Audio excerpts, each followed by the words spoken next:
Hi mga kadasig, have a blessed morning.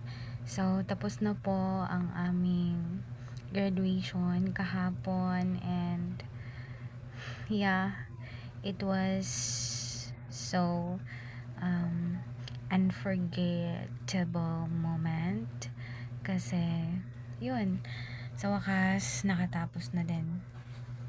Natapos na din. And for now, chill muna tayo kasi napagod talaga ako kasi isang araw talaga yung tayuan at upuan namin kahapon. So higa muna tayo ngayon, higa tapos yun, kapag may na magala, so pwede mo tayo.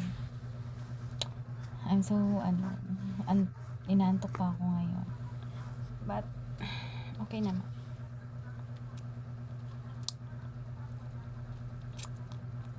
So, yun lang, share ko lang.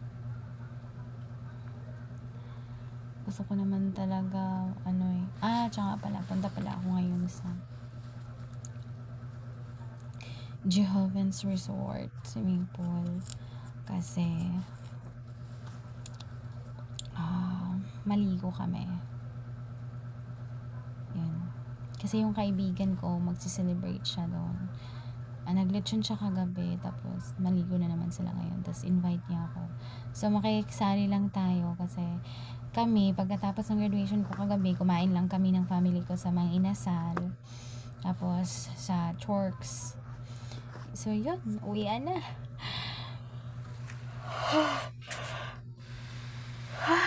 Sobrang nantok ako, makakapagod.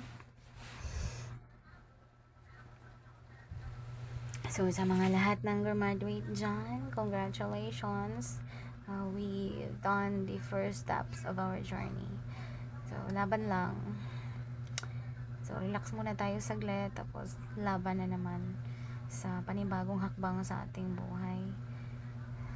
Yun. So, chill lang tayo ngayon.